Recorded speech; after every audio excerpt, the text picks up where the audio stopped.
Haleluya, kita melanjutkan pengajaran ya tentang orang pilihan. Kita sudah sampai di Kejadian 45. Kejadian 45. Kita akan baca 5 ayat aja. Ayat 1 sampai ke 5 ya. Kita akan baca semua ayat ini. Supaya bacaan sama kita baca sebagaimana tertulis ya. Kejadian 45 ayat 1 sampai 5. Kita baca 3, 4. Dan Yusuf tidak dapat menguasai perasaan hatinya di hadapan semua yang berdiri di dekatnya. Lalu berserulah dia, suruhlah semua orang keluar dari hadapanku. Dan tidak ada orang yang berdiri bersamanya. Sewaktu Yusuf menyatakan dirinya kepada saudara-saudaranya. Dan dia menyaringkan suaranya dalam tangisan. Sehingga orang-orang Mesir mendengar. Dan seisi istana Firaun mendengarnya. Dan berkatalah Yusuf kepada saudara-saudaranya. Akulah Yusuf. Apakah ayahku masih hidup?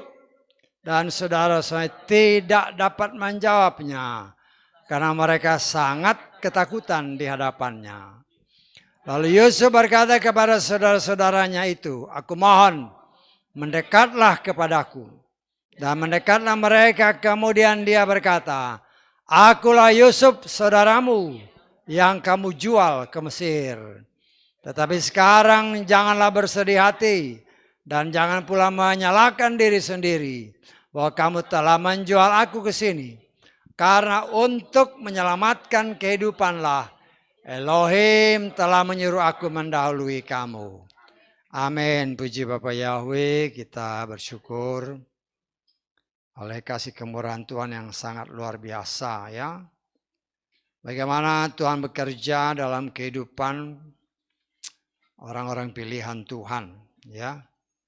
Kita sudah belajar banyak hal yang Tuhan sudah singkapkan. Dan juga kita bersyukur oleh kasih kemurahan Tuhan ya. Apabila kita sedang belajar juga tentang Yusuf atau Yosef ya, yang berarti Bapa Yahweh membuat dia semakin naik ya, semakin tinggi. Nah, saudaraku yang dikasih oleh Bapa Yahweh, kita sudah belajar bagaimana kasih Tuhan yang luar biasa ya. Bagi orang-orang pilihannya, orang yang sudah dipilih sebelum dunia diciptakan. Ya, saya sangat mengharapkan kita percaya bahwa apa yang tertulis Bapa Yahweh sudah menentukan orang-orang yang dipilihnya untuk diselamatkan sebelum dunia diciptakan. Lalu banyak orang yang menamakan diri orang percaya tidak percaya. Tapi yakin Tuhan itu Maha Kuasa. Jadi kadang-kadang kita melihat ini banyak orang yang begitu gampang untuk dikelabui oleh si jahat ya. Nah, saudaraku yang dikasih oleh Bapa Yahweh, kita melihat sudah perjalanan Yosef ya, Yusuf ya, atau Yosef. Betapa dia mengalami banyak sekali penderitaan sampai dia mendapatkan apa yang sudah Tuhan tetapkan bagi dia. Melalui mimpi-mimpi yang Tuhan berikan, yang saya perkirakan karena memang tidak ditulis, bahwa mimpi-mimpi itu mungkin sekitar dia umur 15 tahun. Ya, 15 tahun di mana dia dapat mimpi-mimpi. Dan mimpi itu menjadi suatu kenyataan. Ya. Dan kita melihat saudaraku yang dikasih oleh Bapa Yahweh, tadinya seorang anak yang manja. karena dekat dengan bapaknya. Dan bapaknya memang sangat mengasihi dia. Karena Yusuf ini anak dari istri yang paling dikasihi, yaitu Rahel. Ya. Dan kita melihat Tuhan merubah dari orang yang tadinya sudah ada di tempat yang nyaman. Ya. Karena Tuhan sudah punya rencana yang indah luar biasa bagi Yusuf. Tetapi untuk dapat mencapai tujuannya, Tuhan punya cara yang sangat luar biasa bagi Yusuf. Dari kedudukan yang nyaman jadi budak. Jadi orang yang dijual ke sana kemari oleh kakaknya. Atas usul Yehuda. Kakaknya satu bapak lain ibu. Ya. Ibu mereka kakak adik ya. Si Lea itu kan dia si Yehuda ini anak dari Lea. Lea itu punya anak siapa? Ruben, Simeon, Lewi, sama Yehuda. Dan ada 2 anak yang terakhir. Ya. Dan kita melihat Lea ini adalah kakak daripada Rahel. Ya. Dan Rahel punya anak 2, yaitu Yusuf sama si Benjamin.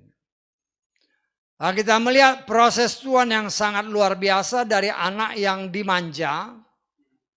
Karena untuk mencapai kedudukan yang Tuhan sudah siapkan bagi dia. Dia harus menjalani penderitaan sebagai budak, sebagai orang penjara. Menurut firman Tuhan, kira-kira 13 tahun. 13, kita sudah belajar 13 ya. 13. Kita juga lihat ini kalau di sini Echad ya. Echad itu jumlah gematrianya ya 13 ya.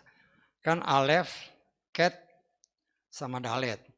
Alef itu 1, terus Ket itu 8, berapa jadinya? 9 ya. Terus Dalet itu 4. Jadi 1 tambah berapa? Tambah 8, tambah 4. 13. Echad, satu kesatuan dengan Tuhan. Setelah dia itulah biasanya orang kalau dalam suasana penderitaan, dia benar-benar mendekat dengan Tuhan sangat luar biasa. Jadi Echad ini adalah satu kesatuan ya kalau kita lihat terjemahnya di sini. Yahweh satu-satunya dan namanya satu-satunya. Yahweh Echad Usemo Echad.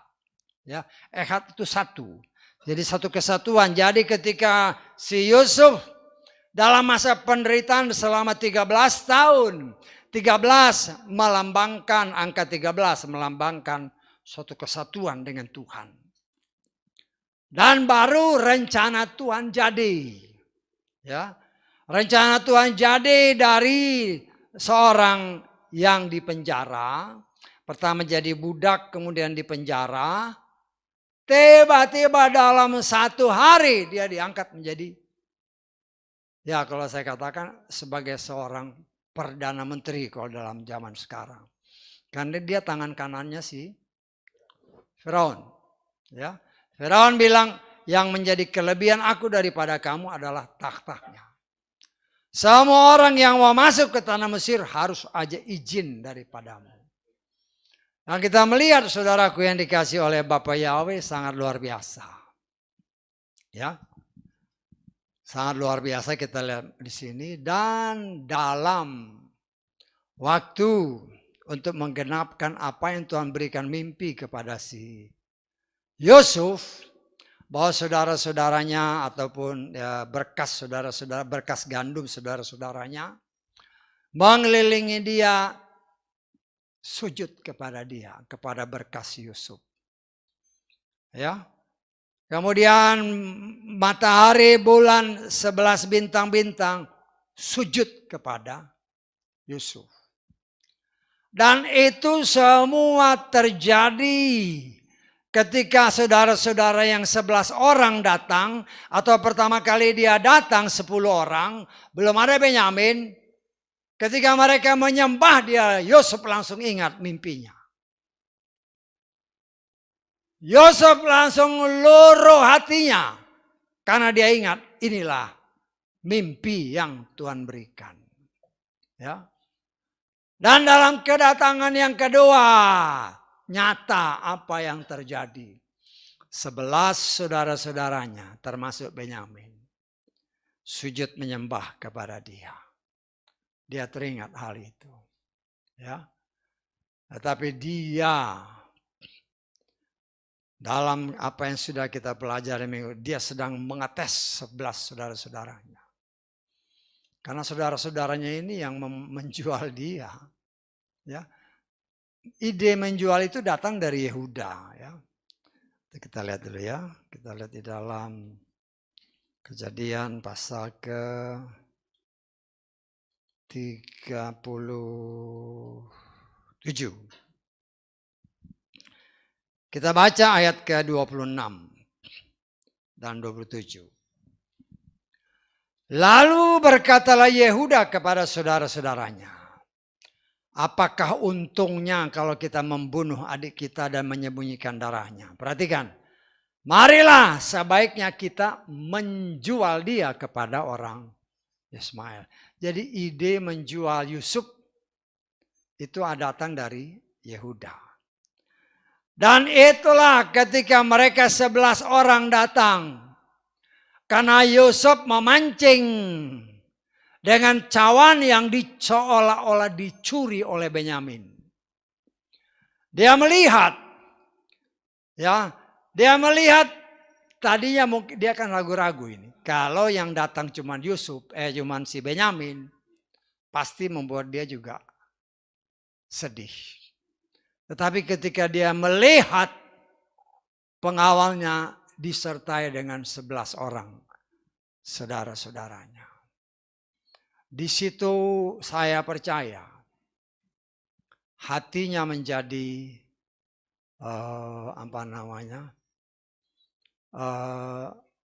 antara sukacita, tetapi juga karena dia masih punya keinginan untuk menguji seberapa pertobatan dari saudara-saudaranya, kakak-kakaknya. Karena dia kan sudah dengar. Tanpa sepengetahuan saudara-saudaranya, ketika mereka berbicara antar mereka, mereka menyatakan penyesalan. Ya. Nah sekarang dia lihat dengan nyata, waduh 11-11-nya datang. Berarti ada sesuatu yang memang dia yakin percaya akan Tuhan kerjakan. Karena dia sudah melihat. Dia ingat kembali mimpinya. Bahwa dia datang ke Mesir itu untuk menyelamatkan keluarga bapaknya. Nah saudaraku yang dikasih oleh Bapak Yahweh. Kita sudah belajar minggu lalu. Yehuda yang tadinya atau yang dahulu 22 tahun yang lalu. Sebagaimana tertulis tadi, Yehuda ini yang mempunyai ide untuk menjual Yusuf. Tetapi ketika saudara-saudaranya ini datang, Yehuda yang tampil ke depan untuk membela adiknya, si Benyamin. Ini yang membuat hati daripada si Yusuf antara kesenangan. Ya, dia senang sebenarnya. Tapi dia harus harus berpura-pura tetap punya rasa seperti kemarahan dengan saudara karena dia sedang menguji. Ya. Terlebih ketika dia dengar penjelasan yang begitu detail dari Yehuda.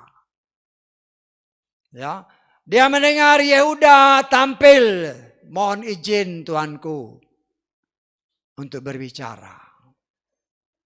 Yehuda menjelaskan kepada Yusuf bahwa untuk mendapatkan si Benyamin, dia harus merayu bapaknya sedemikian rupa, bahkan memberikan jaminan kepada bapaknya. kalau si Benyamin tidak pulang bersama kami, silakan Bapak bunuh kedua anak-anakku. Ya. Dan di dalam penjelasan siapa Yehuda kepada si Yusuf, dia jelaskan bagaimana kronologi ketika pertama kali mereka datang. Bukankah Tuanku yang tanya keluarganya tentang bapaknya, tentang adiknya. Karena mereka nggak berpikir bahwa ini Yusuf kan. Setelah kami jelaskan, terus bapak atau tuanku meminta supaya adik kami juga ikut. Tuanku yang meminta kalau tidak dibawa adikmu, jangan kamu menghadap aku lagi. Karena itu satu ancaman. Ya, tentunya mereka takut. Karena Yusuf ini boleh dikatakan sebagai tangan kanan Firaun yang punya kuasa sangat besar. Kalau dia bilang tahan, tahan, bunuh, bunuh. Dan itu yang menjadi sesuatu pertimbangan dalam kehidupan mereka, kakak-kakaknya ini. Sehingga dia berusaha, Yehuda berusaha menjelaskan sedetail-detailnya. Karena mereka sudah tidak punya alasan untuk membela diri. Karena jelas ketahuan bahwa cawan yang dituduhkan oleh Yusuf dan rombongannya dicuri, itu ada di dalam kantong atau karungnya si Benyamin. Jelas, jadi mereka tidak bisa bela diri. Bukti ada, kamu mencuri. Ya. Hukuman mencuri, yang mencuri ini harus jadi budak. Nah, kita melihat Yehuda menawarkan diri. Biarkan adikku bebas. Aku jadi budak tuanku. Karena aku tidak bisa melihat bapakku. Karena tidak bisa melihat anaknya yang dari istri yang dikasihinya. Ya, kalau dia tidak pulang, itu bisa membuat bapaknya shock dan mungkin mati. Berdasarkan keterangan Yehuda. Itu sangat menggetarkan Yusuf. Karena pembelaan daripada Yehuda. Yang dia tahu persis ini dulu kakakku yang menjual aku. Tapi sekarang kelihatannya berubah 180 derajat. Ya. Dari yang tadinya tidak peduli. Memang mereka satu bapak tapi lain ibu. Dan ya maklumlah, karena dari cerita-cerita yang telah kita pelajari, Yakub itu memang hanya atau dapat dikatakan sangat mengasihi anak-anak yang dari Rahel, khususnya Yusuf. Sehingga Tuhan izinkan semua ini terjadi. Dan kita melihat dari akhir pengujian yang dilakukan oleh si Yusuf. Ketika dia mendengar penjelasan Yehuda yang begitu detail. Ketika dia mendengar betapa Yehuda rela berkorban untuk adiknya. Itu sangat menggetarkan jiwa Yusuf.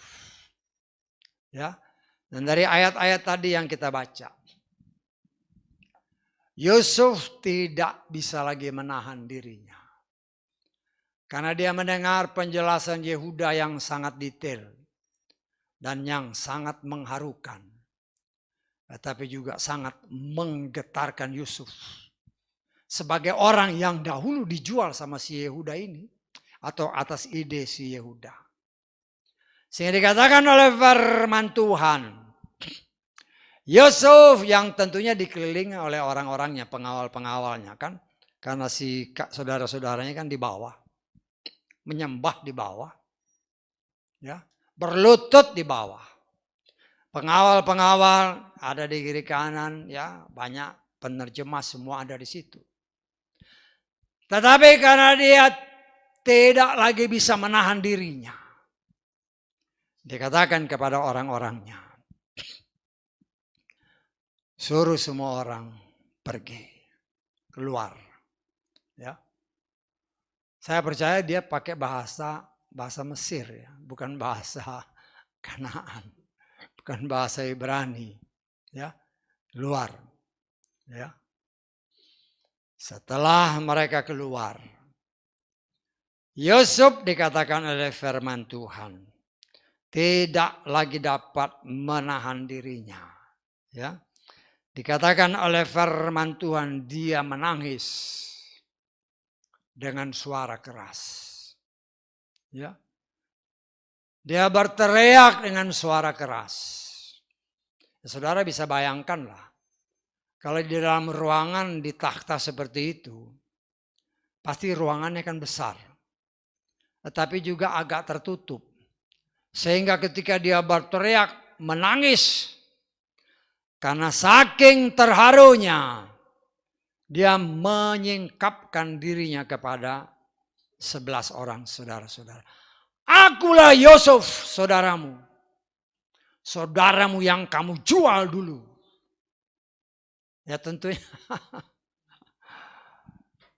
Terutama yang 10 orang kakak-kakaknya. Gemetar. Ya. Gemetar karena Yusuf yang dahulu dia jual. Ternyata sekarang jadi seorang penguasa. Yang dapat menentukan hidup matinya mereka. Saya tangkap. Karena dia raja. Kalau dia bilang tahan masuk penjara, semua masuk penjara. Gantung masuk gantung semua. Ya. Dan kita melihat dengan pengakuan Yusuf yang begitu luar biasa. Membuat semua saudaranya ketakutan. Ya. Tidak bisa percaya bahwa Yusuf yang dahulu dijual ternyata masih hidup. Dan bukan saja hidup, tetapi menjadi seorang penguasa. Tetapi kemudian dari ayat-ayat pembicaraan tadi yang kita baca. Yusuf menghibur saudara-saudara yang datang dekat. Ya. Dia kuatkan lagi mereka. Aku ini Yusuf. Yang dulu kamu jual. Ya. Itu kan sudah bentuk perhitungan kita kan 13 tahun ditambah 7 tahun ditambah 2 tahun. Jadi 13 tambah 7 tambah 2. 22 tahun mereka tidak bertemu. Ya. Sehingga dikatakan oleh firman Tuhan. Ya pasti Yusuf sudah berubah. Banyak sekali berubah. Ketika dia remaja dan ketika dia sudah berusia kurang lebih 39 tahun atau 40 tahun. Pasti berubah. Ya.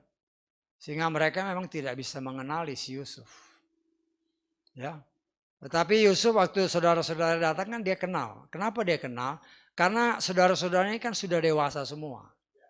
Orang kalau sudah dewasa akan lebih mudah dikenal daripada orang yang dari remaja dia tumbuh dewasa. Selama pertumbuhan ini kita nggak ketemu, susah kita kenalnya. Dan disinilah kita melihat, ya, ketakutan bercampur sukacita. Ketika Yusuf memperkenalkan diri sebagai saudara kandung mereka atau satu bapak dengan mereka. Dan saudara sekandung dengan si Benyamin. Sukacita bercampur ketakutan. Ya. Tapi Yusuf menghibur mereka. Ya.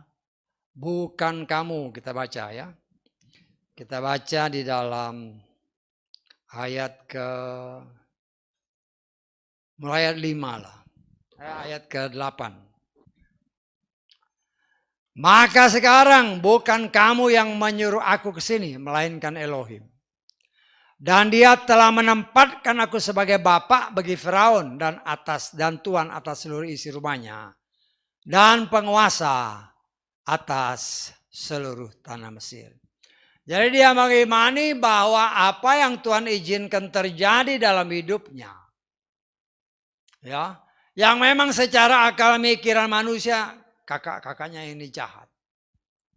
Tetapi itulah cara Tuhan untuk membuat rencananya berhasil, maka dia memakai lingkungan keluarganya sendiri, menjual Yusuf agar Yusuf jadi seorang penguasa.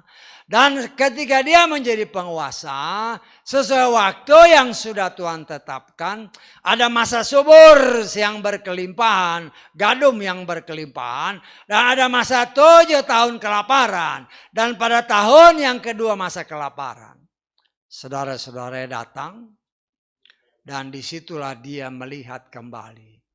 Karena itu dia berani katakan, bukan kamu yang mengutus atau yang mengirim aku ke Mesir. Tetapi Tuhanlah, Elohim yang Maha Kuasa yang sudah tahu apa yang akan terjadi di depan. Dia yang mengirimkan aku ke sini dengan caranya sehingga aku menjadi penguasa.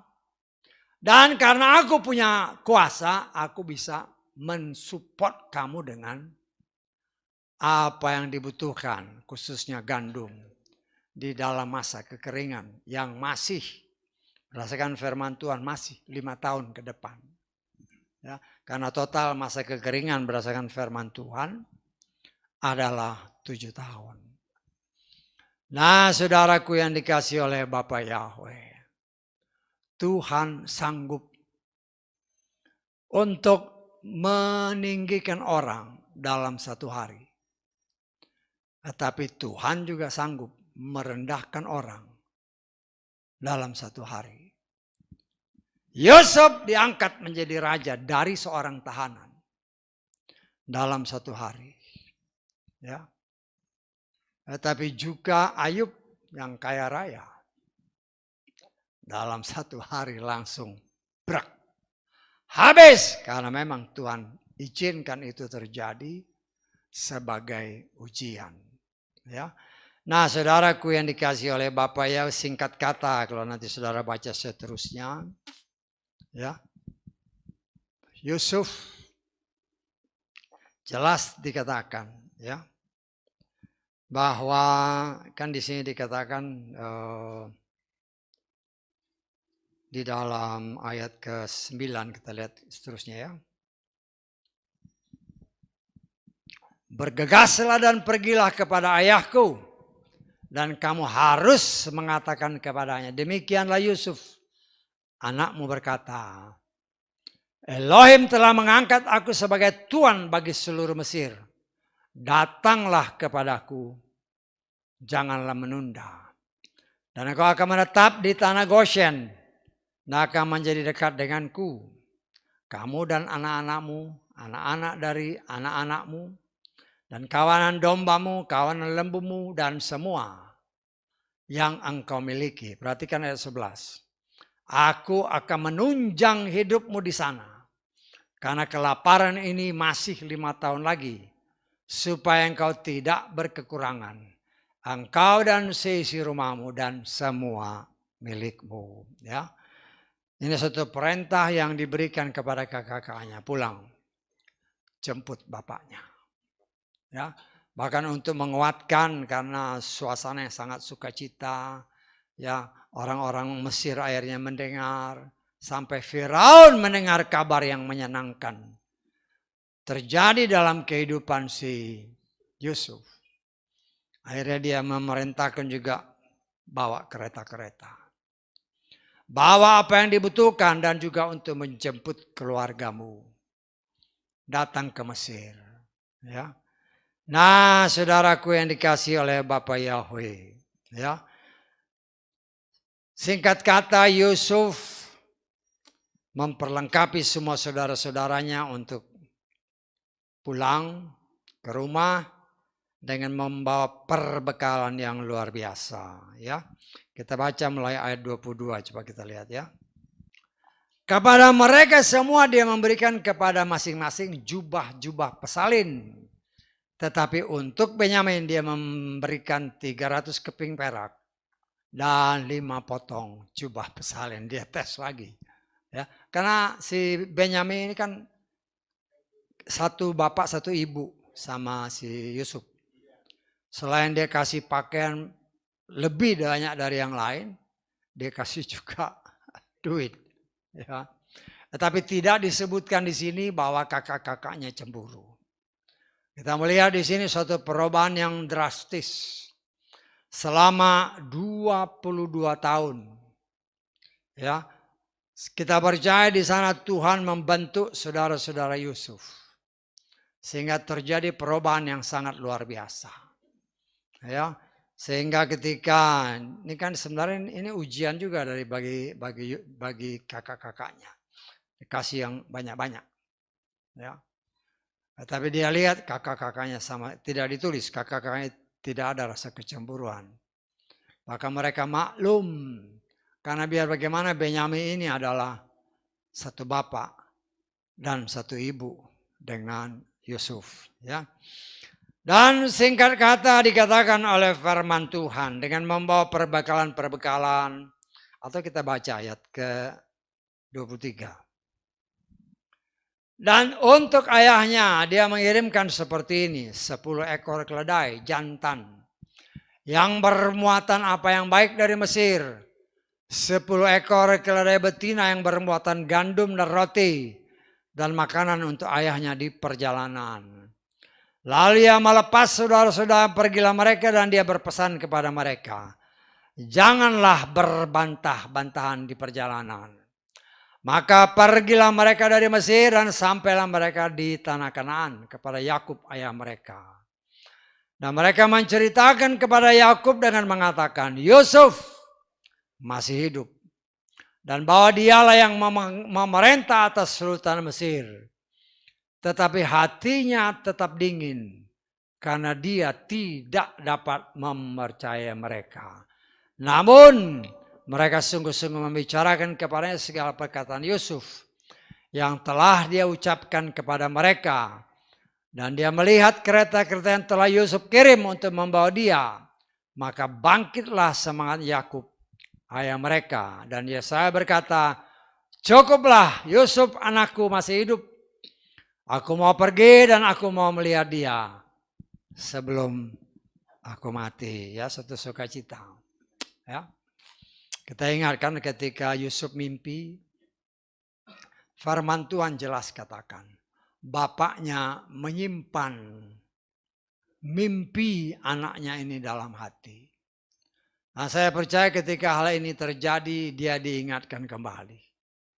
22 tahun yang lalu, anak ini mimpi, bahkan mungkin 24 tahun sebelumnya. Ya, karena dia mimpi kan sekitar umur 15 tahun. 24 tahun mimpi yang dimimpikan oleh Yusuf menjadi suatu kenyataan. Dan dengan sukacita, cukuplah.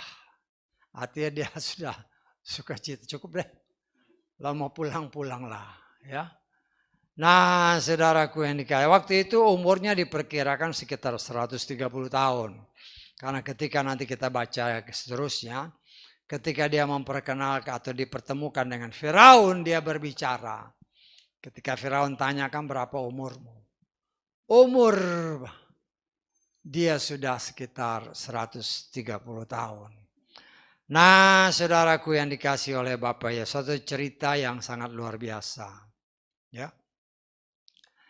Yang tentunya bagi kita orang pilihan Tuhan pada zaman akhir ini, ya. Sebagaimana tertulis yang senantiasa diingatkan dalam 1 Korintus pasal 10. Segala sesuatu yang tertulis itu semua ditulis dan berguna bagi kita, orang pilihan yang hidup pada akhir zaman. Dan kita melihat di sini, saudaraku yang dikasih oleh Bapak Yahweh, sangat luar biasa pekerjaan Tuhan bagi orang pilihannya. Kita melihat Yusuf setelah mengalami kurang lebih 13 tahun. Dan kita diingatkan kembali 13, Echad. Ya. Ingat ya, saya bilang 13 karena Echad itu kan kita baca di situ Alef, Ket sama Dalet. Itu jumlah gematrianya 13. Walaupun orang dunia bilang, oh 13 angka. Angka sial katanya. Wah, memang banyak di hotel-hotel kan Kalau saudara ini dari 12 langsung entah 12B, 12B langsung 14. Karena dianggap itu nilai sial. Tetapi justru dalam bahasa Ibrani 13, echad adalah suatu hubungan ikatan kita menyatu dengan Tuhan. Ya itulah setan. Ya. Justru kesatuan yang kokoh, persatuan dengan Tuhan, dianggap nilai yang nggak bagus. Bagi itulah orang dunia. Itulah setan, bukan dunia, setan. Membuat orang, oh iya, padahal echad itu adalah hubungan kesatuan yang luar biasa. Yang Tuhan inginkan antara kita sebagai ciptaannya yang dipilihnya untuk diselamatkan dengan Tuhan. Nah, kita menjalani kehidupan ini, ya, sama seperti Yusuf, ya, di dalam menjalani kehidupan ini kan berbagai macam ragam permasalahan, pergumulan, tantangan dan pencobaan. Tetapi karena Yusuf itu satu echad dengan Tuhan. Walaupun dia menghadapi begitu banyak macam tantangan selama kurang lebih 13 tahun. Dia tetap setia kepada Tuhan. Kenapa? Karena ada tertulis, kita sudah belajar, Bapa Yahweh menyertai Yusuf. Orang yang disertai oleh Bapa Yahweh, pasti orang itu adalah orang yang sungguh-sungguh dikasihi Tuhan. Dan Tuhan pun pasti mengasihi orang itu. Ya. Jadi kita harus melihat segala sesuatu, walaupun kelihatannya pergumulannya macam-macam. Ya.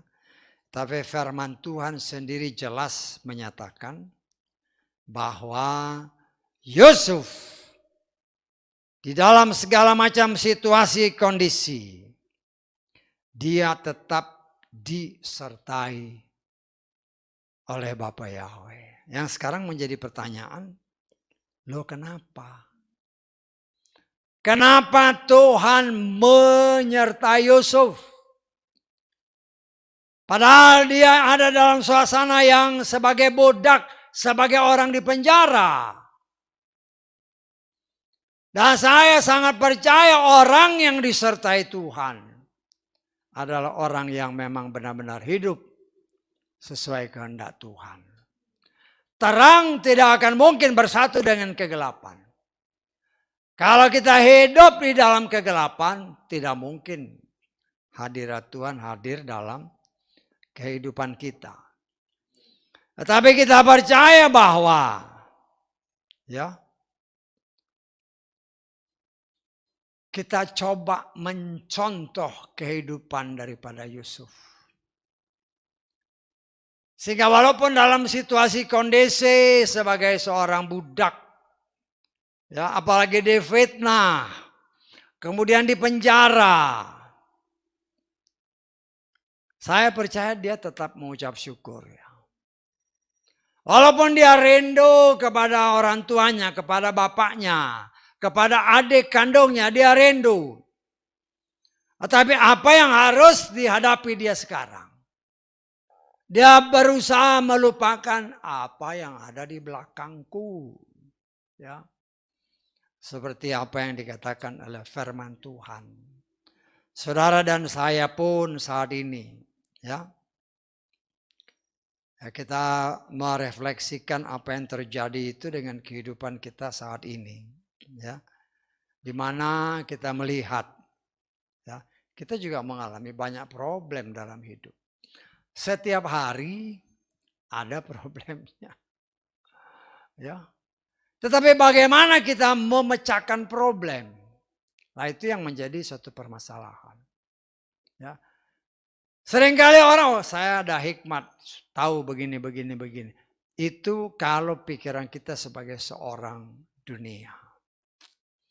Tetapi kita sebagai anak-anak Tuhan diajarkan kepada Tuhan. Apabila Tuhan izinkan kita menjalani hidup ini dan kita ada banyak macam tantangan dan permasalahan dalam hidup. Ya. Pertama yang kita harus lakukan, mengucap syukurlah dalam segala hal. Ya. Mengucap syukur. Memang sulit ya. Memang sulit ketika kita menghadapi tantangan. Kita menghadapi permasalahan dan pergumulan. Kalau kita bilang sama orang mengucap syukur, enak aja mengucap syukur. Kamu sih nggak tahu. Loh kan, begitu kan. Itulah pikiran dunia.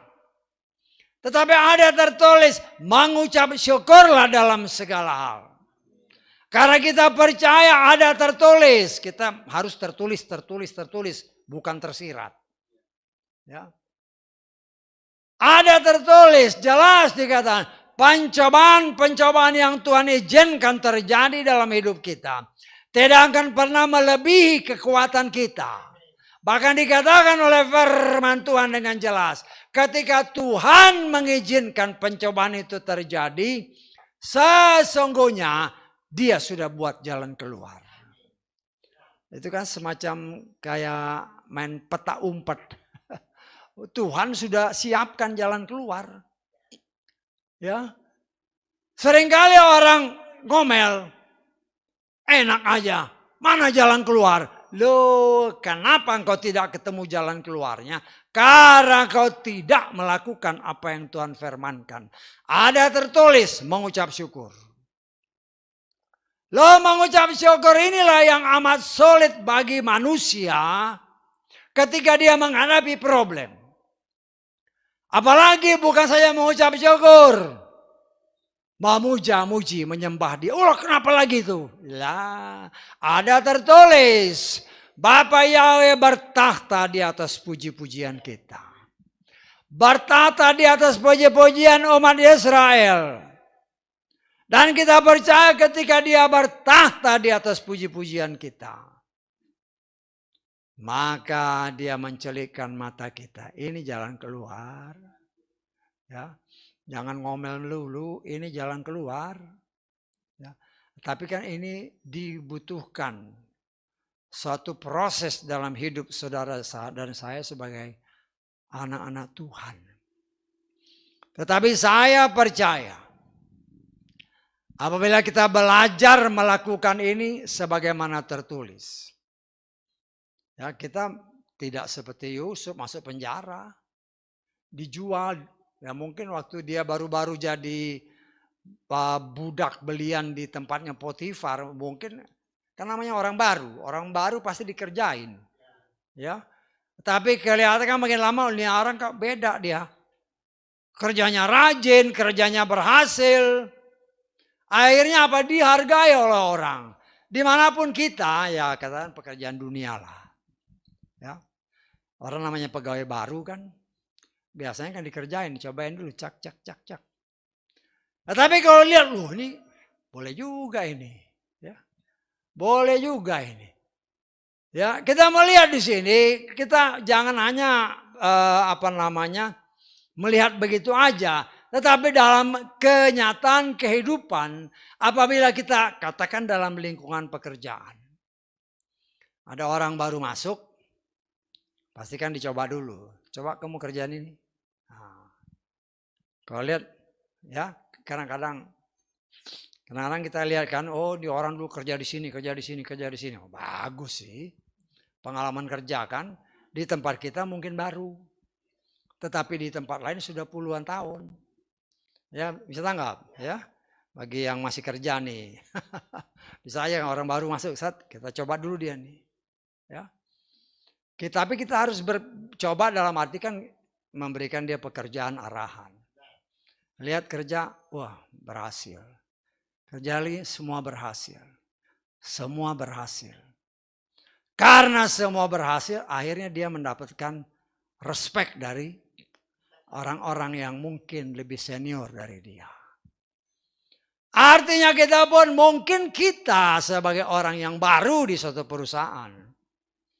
Ya.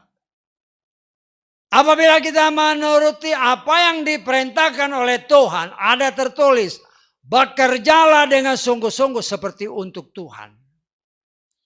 Ketika kita bekerja dengan sungguh-sungguh seperti untuk Tuhan dan dengan pertolongan hikmat dari Tuhan, maka apapun yang kita kerjakan ada tertulis berhasil. Kalau kita berhasil, orang akan melihat, boleh juga orang ini. Ya. Sehingga dengan demikian, seorang atasan yang baik, dia melihat ini bagus, ya bisa kan dipromosi, dinaikkan gaji, dan segala macamnya. Tapi kalau kerja ada bos, nggak ada bos nggak kerja, ya sudah. Terus mengharapkan naik gaji terus. Lu nggak bisa. Nggak bisa. Ya. Dan di sini kita melihat saudaraku yang dikasih oleh Bapak, kita contoh si Yusuf. Ya. Dia berhasil karena dia bekerja dengan sungguh-sungguh. Dimanapun dia ditempatkan Tuhan. Saya tidak pernah membaca dari semua yang sudah kita pelajari. Selama kurang lebih 13 tahun dia menjadi budak. Menjadi orang penjara. Tidak ada kata-kata yang menyatakan dia mengeluh. Nggak ada. Walaupun dalam kenyataan mungkin ada. Tapi firman Tuhan tidak menuliskannya. Dan kita menafsirkan dia tidak pernah mengeluh. Saya tangkap, ya. Karena sebagai manusia bisa aja dia ngeluh. Tapi tidak ditulis. Kenapa nggak ditulis? Kita belajar dari situ. Orang yang dikasihi Tuhan. Orang yang percaya kepada Bapa Yahweh. Jangan kita mengeluh. Karena orang yang mengeluh, orang yang bersungut-sungut ada tertulis. Tuhan nggak suka. Ketika bangsa Yesaya bersungut-sungut waktu mereka keluar dari tanah Mesir. Banyak yang dibinasakan oleh Tuhan. Kenapa? Karena bersungut. Karena seolah-olah Tuhan gagal dalam membimbing mereka. Kenapa? Karena mereka mengingat dulu di tanah Mesir lebih enak. Ngapain sekarang jalan di tanah tandus di padang pasir. Dan inilah kita melihat. Tuhan yang tanpa kita seringkali tidak mau menyadari. Sebagaimana tertulis. Ketika Tuhan membawa bangsa Israel keluar dari tanah Mesir menuju tanah perjanjian. Dia berkata, tidak membawanya kepada jalan yang singkat. Tetapi membiarkan bangsa ini berjalan lebih jauh. Karena dia juga sedang mengetes. Ya, apakah mereka mengeluh?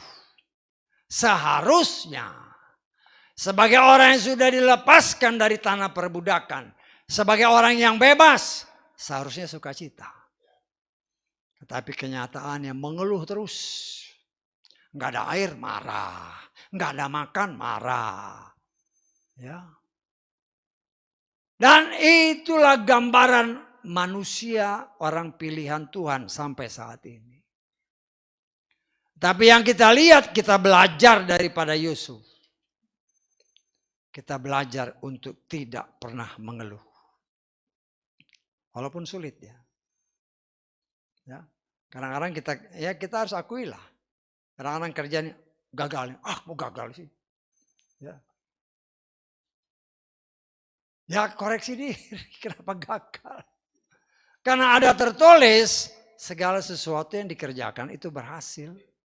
Dalam Mazmur pasal 1 kan ayat 1, 2, 3. Semua yang dikerjakan berhasil. Kita lihat aja tuh. Ayat kedua dan 3 lah. Atau ya mulai ayat 1 juga gak apa-apa. Mazmur 1 ayat 1 sampai 3. Berbahagia orang yang tidak berjalan menurut nasihat orang fasik.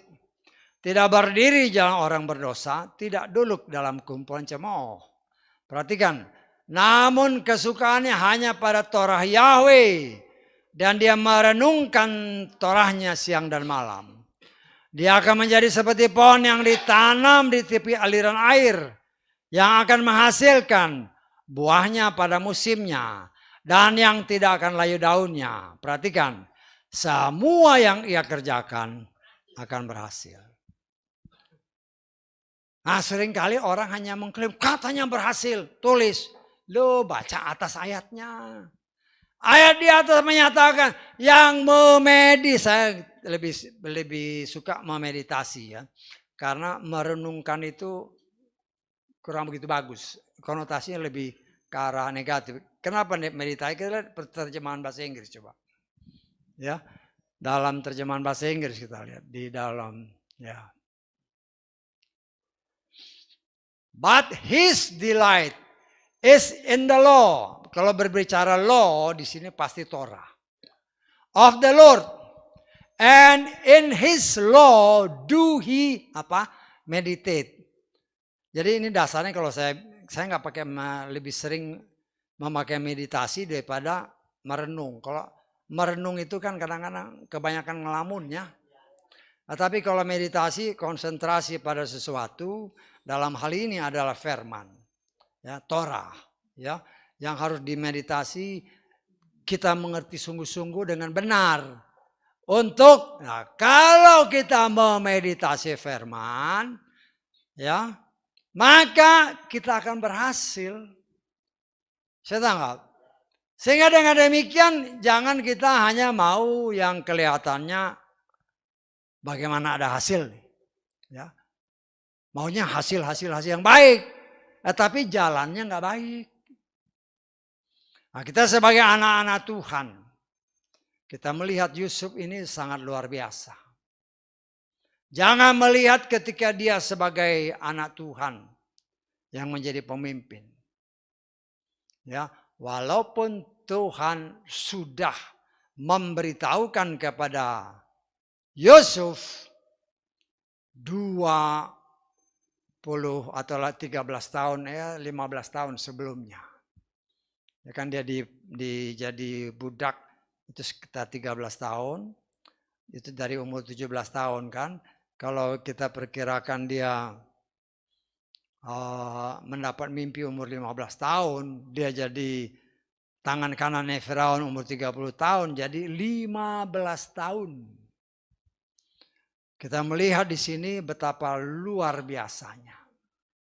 Ya, seorang Yusuf dia bekerja dengan tekun. Dia bekerja dengan sungguh-sungguh. Sehingga walaupun sebagai orang budak belian, dia disukai oleh si Potifar. Tetapi karena bujuk rayu atau fitnahan daripada istri Potifar, dia masuk penjara. Tetapi di penjara pun ada Bapak Yahweh yang membela dia.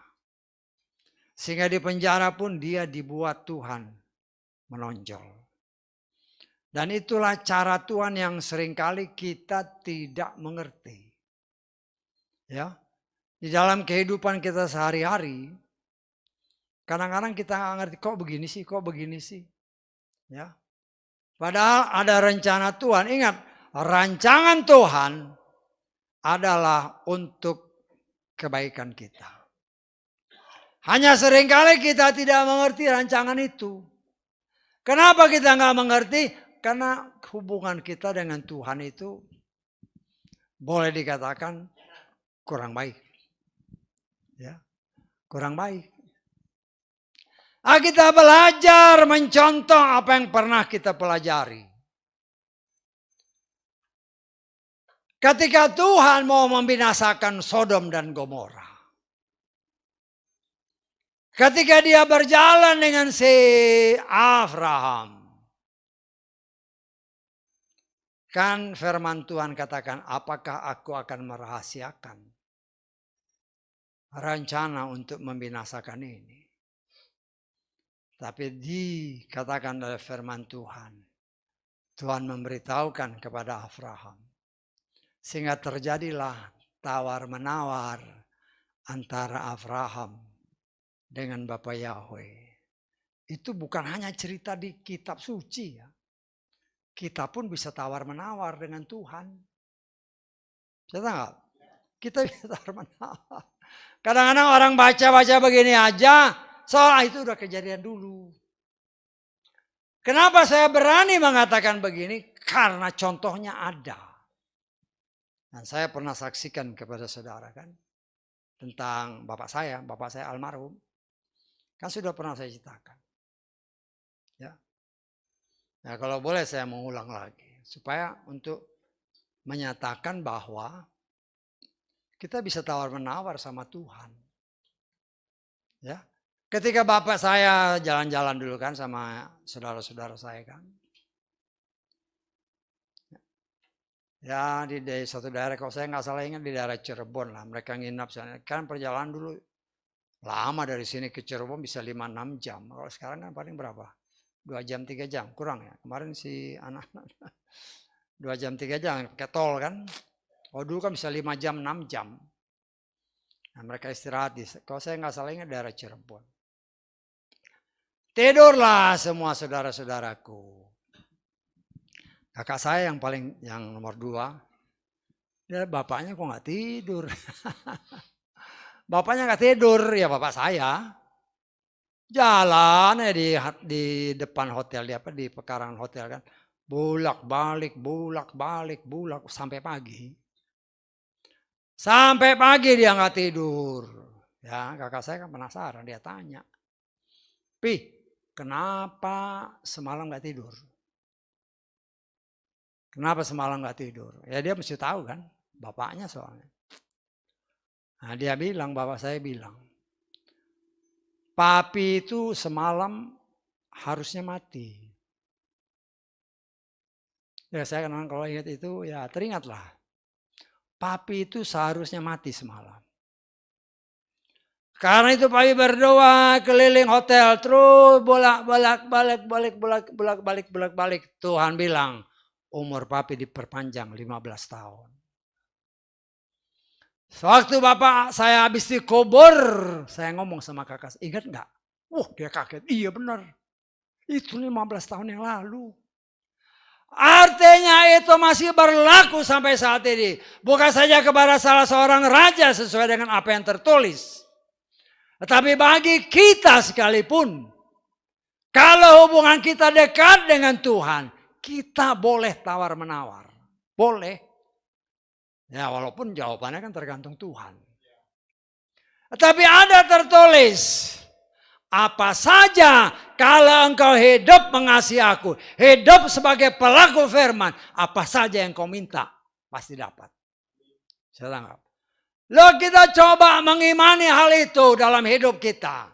Apa yang tertulis itu bukan hanya sesuatu yang sudah terjadi ribuan tahun yang lalu. Tetapi apa yang terjadi ribuan tahun yang lalu. Sebagaimana tertulis dalam kitab 1 Korintus pasal 10. Itu sebagai satu pengajaran. Supaya kita mempraktekkannya dalam hidup. Apa yang terjadi pada Yusuf pun. Kalau kita hidup ehad satu dengan Tuhan. Ehad satu dengan Tuhan. Ya, kita menjadi biji matanya Tuhan. Siapa yang berani nyongkel biji mata Tuhan? Tidak ada. Tetapi yang sekarang menjadi masalah, berapa dekatkah hubungan kita dengan Tuhan? Itu yang harus jadi tanda tanya besar. Ya, kita mengucap syukur kita dengan cara Tuhan boleh mengenal namanya dengan benar. Walaupun banyak orang, walaupun ya jangan jauh-jauh lah saudara kita. Saya berkali-kali sama saudara ngobrol, kakak saya kasih tahu tentang nama yang kudus. Ya antara terima dan enggak terima. Saya katakan coba kau baca Wahyu pasal 19. Bacalah dia. Ya kita baca ya Wahyu pasal 19 ayat 1. Wahyu pasal 19 ayat 1. Dan setelah hal ini, aku mendengar suara yang nyaring dari kerumunan orang banyak. Di mana? Di dalam sorga. Yang mengatakan, haleluya.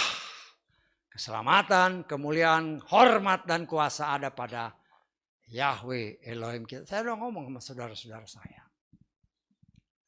Haleluya. Itu di mana? Di sorga. Sekarang ngerti gak kamu haleluya? Puji Tuhan. Loh, Tuhannya yang mana? Kan firman Tuhan bilang, ada banyak Tuhan. Tuhan yang mana yang kau bilang puji? Betul nggak? Kan banyak orang kan puji Tuhan. Haleluya itu puji Tuhan. Kalau kita balikin, yang mana Tuhannya? Kalau dibilang yang mana Tuhannya, bingung orang. Ya, kita lihat ya. 1 Korintus pasal 8. Ayat ke-5. Sebab bahkan jika barangkali ada yang disebut ilah-ilah, baik di langit maupun di bumi, sebagaimana memang apa? Ada banyak ilah dan ada banyak Tuhan.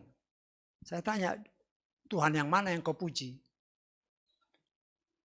Bingung udah. Saya tanya lagi sama kakak saya ini. Haleluya itu bahasa apa? Tambah bingung lagi. Tambah bingung lagi. Disitulah kita belajar memperkenalkan. Haleluya itu bahasa Ibrani. Oh iya. Haleluya, pujilah. Yah itu Yahweh. Kalau di sorga yang dipuji itu Yahweh, berarti yang punya sorga itu pasti Yahweh. Kaget dia. Ya, tapi menurut kakak saya yang paling tua, menurut istri dia kalau berdoa pakai Yahweh, ya puji Tuhan. Ya. Tapi itu kan ngomongnya dia kan. Tapi kalau lagi ngomong biasa, yang dipanggil nama Tuhannya orang lain lagi. Kita melihat di sini sebagai anak Tuhan, kita tidak mungkin bisa dibohongi oleh siapapun. Tidak bisa. Ada aja cara Tuhan untuk membuka, bahkan seringkali yang membuka itu ya mulut orang yang ngomong itu sendiri.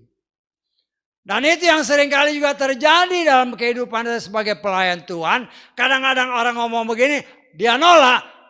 Nanti 2-3 hari kemudian nongol. Berarti kamu yang ngomong. Tapi ya kita diam aja. Dan kita belajar di sini untuk benar-benar hidup sebagaimana Mazmur tadi, hidup sebagai orang yang benar-benar memeditasikan firman Tuhan siang dan malam. Kita hidup bergaul dengan Tuhan, kita menjadi satu, ehad dengan Tuhan. Kalau kita ehad dengan Tuhan, satu dengan Tuhan, setan lihat. Kalau dia lihat kita dengan Tuhan, setan gak berani ganggu. Tidak berani ganggu. Mendekat aja gak berani dia. Nah kita belajar. Apa yang ditulis ini kita belajar. Karena Yosef hidup di dalam Tuhan. Orang yang tadinya sangat membenci dia, bahkan menjual dia, dibuat tunduk oleh Tuhan. Walaupun itu kakak-kakaknya sendiri. Nah, jangan hanya melihat Yusuf. Ya, kita pun sebagai anak-anak Tuhan, kalau kita hidup di dalam Tuhan dengan sungguh-sungguh, Tuhan akan membuat kita sebagaimana yang tertulis. Kan setiap doa berkat kan menjadi kepala bukan ekor. Jangan hanya ikut-ikutan. Itu tertulis dan itu kehendak Tuhan. Kamu akan jadi kepala dan bukan ekor. Ya diimani bukan hanya dengar-dengar aja. Berkat itu amin, terima. Aku jadi seperti apa yang Tuhan inginkan. Tetapi untuk bisa mendapat apa yang Tuhan janjikan, ada tangga-tangga yang harus kita lalui. Yaitu memeditasikan dan hidup sebagai pelaku firman yang benar. Tuhan ingat, Yusuf itu menjadi raja. Saudara dan saya pun akan menjadi raja sesuai firman-Nya. Bukan asal ngomong. Ya. Kita lihat di dalam Wahyu pasal 5. Ayat ke 10.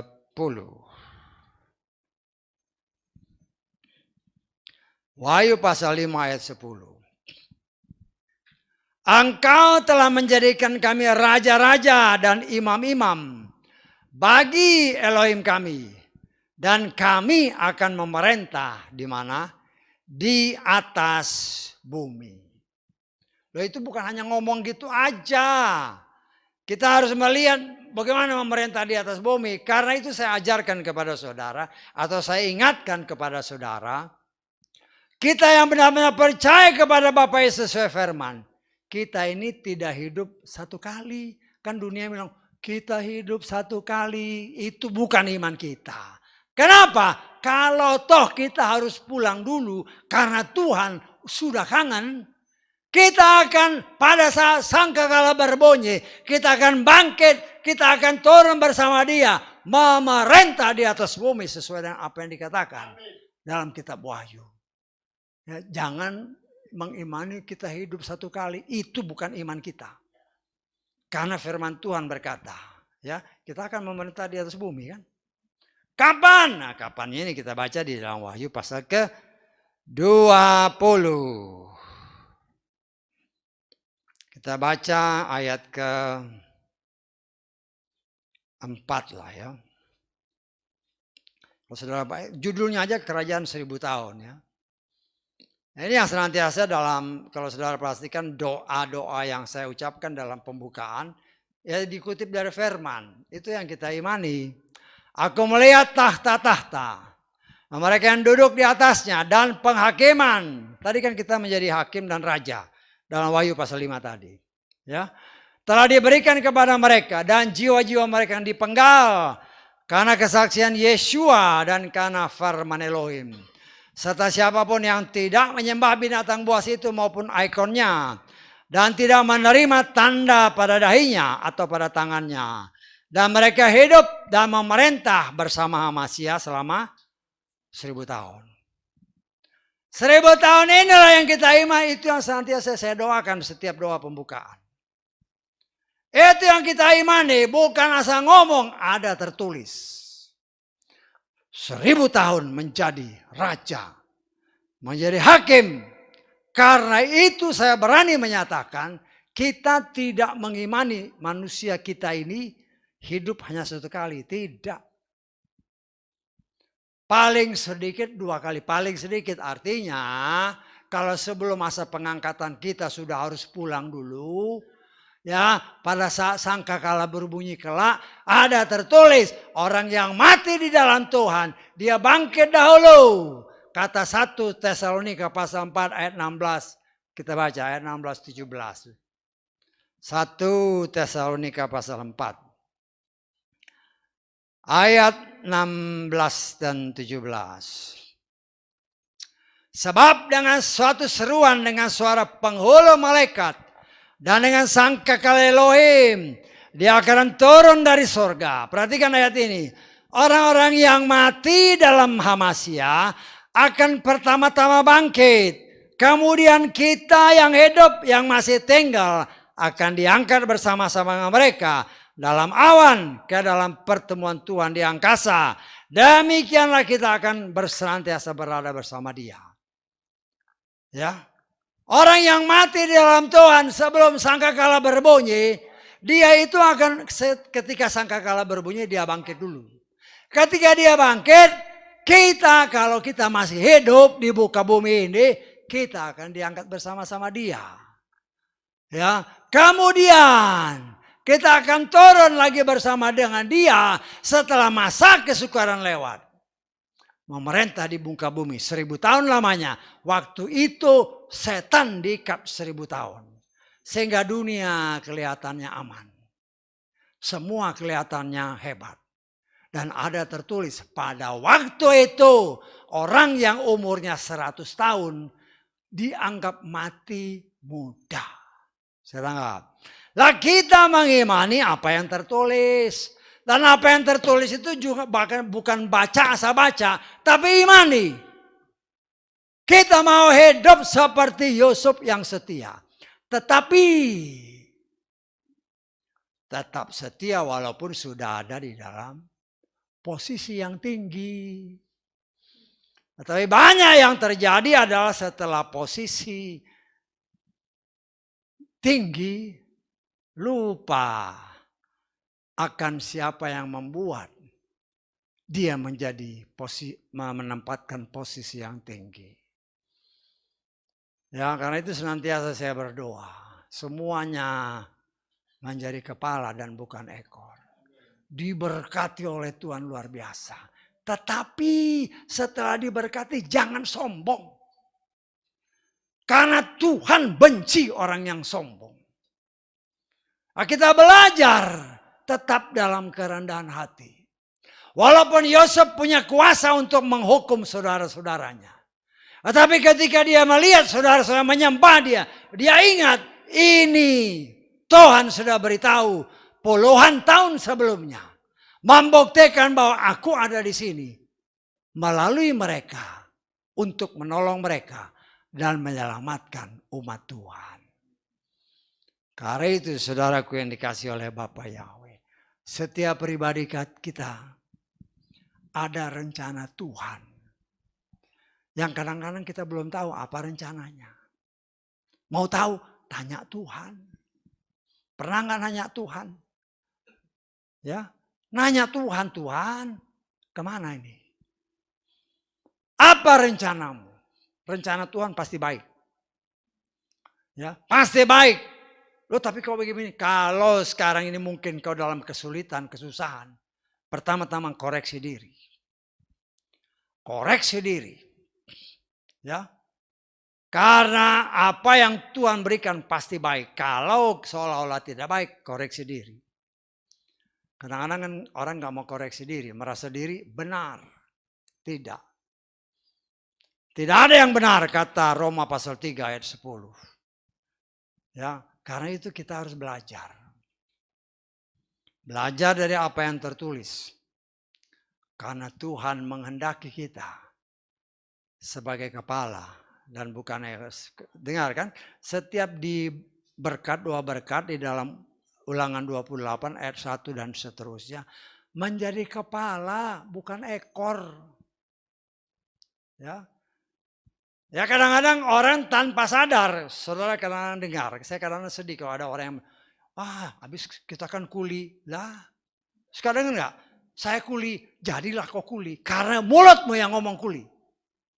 Bukan salah Tuhan. Saya tanggap. Saya kadang-kadang sedih kalau dengar orang itu. Orang percaya. Ya siapa kita. Kelihatannya merendah. Kita akan kuli. Lah imanmu menyatakan kau kuli. Kalau kau tidak cabut kata-katamu. Jadilah kuli. Sesuai dengan apa yang kau katakan.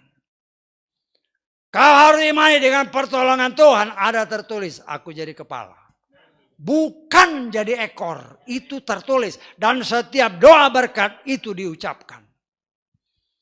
Kita harus menyesuaikan diri kita dengan firman. Bukan firman yang menyesuaikan diri dengan kita. Bisa tangkap saya? Ya. Kalau Tuhan katakanlah tubuh Hamasya. Kita kan punya badan nih. Ya. Bukan badan kita yang menyesuaikan dengan pakaian. Tapi pakaian itu harus disesuaikan dengan badan kita. Kita ini tubuh Hamasya.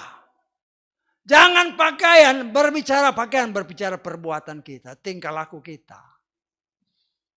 Tingkah laku kita harus disesuaikan dengan tubuh Hamasya. Bukan sebaliknya. Yang terjadi sekarang banyak adalah justru sebaliknya.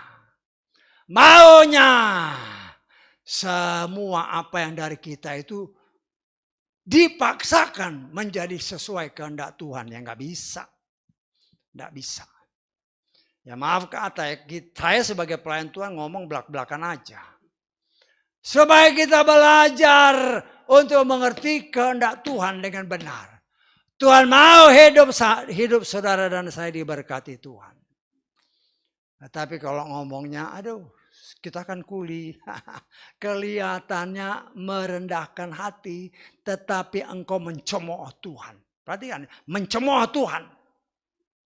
Karena Tuhan bilang kau jadi kepala. Jadi kuli. Lah. Jadilah sesuai iman. Cabut kata-kata itu. Kalau engkau tidak cabut. Apa yang kau tanam. itu suatu saat akan tumbuh. Dan kalau sudah tumbuh ya sulit nariknya. Saya tanggap. Lah itu kan kelihatannya sepele.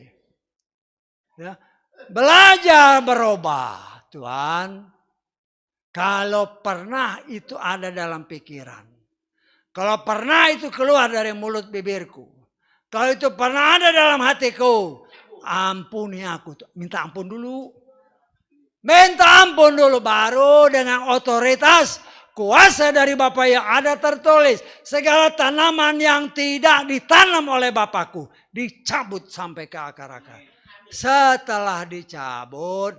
Baru Tuhan rencanamu jadi sebagaimana tertulis. Saya tanggap. Tuhan mau kita bahagia, tapi kita sendiri yang seringkali menjadi penghalang rencana Tuhan yang indah dalam hidup kita. Karena itu mari sebagaimana ya Yusuf menyatu dengan Tuhan, mengerti kehendak Tuhan. Akhirnya dibuat Tuhan hidupnya sesuai dengan apa yang puluhan tahun yang lalu sudah dikasih tahu oleh Tuhan. Kau jadi kepala. Karena itu mari saudaraku maju. Koreksi diri kita masing-masing. Ya, mengucap syukur senantiasa. Dan lihat hidup kita. Tuhan sanggup merubahnya. Apabila ada hal-hal yang tidak benar yang pernah kita lakukan. Kita selesaikan dengan Tuhan, kita mohon ampun. Nah, Tuhan yang menata kembali hidup saudara dan saya yang mungkin rusak karena kita, bukan karena Tuhan. Tuhan sudah tata baik, kita yang merusak. Dengan mulut kita, dengan pikiran kita, tingkah laku perbuatan kita. Kita minta ampun, kita mohon Tuhan berkenan menata kembali hidup kita. Dan Tuhan akan memakai kita. Ya, untuk ada tertulis. Ikat semua kata-kata Tuhan. Ya, di tanganmu, di tangan bukan tangan kanan, di tanganmu, jadi berarti tangan kanan, tangan kiri. Dibuatnya kita hebat, cakap, mampu mengerjakan sesuatu. Taruh dalam dahimu, ikat di dahimu, senantiasa ada firman yang senantiasa kita ada tertulis. Pikirkanlah selalu semua yang ada di atas, di mana Tuhan ada. Nah, saya percaya apabila kita belajar melakukannya. Percayalah, hidup kita akan dibuatnya berhasil.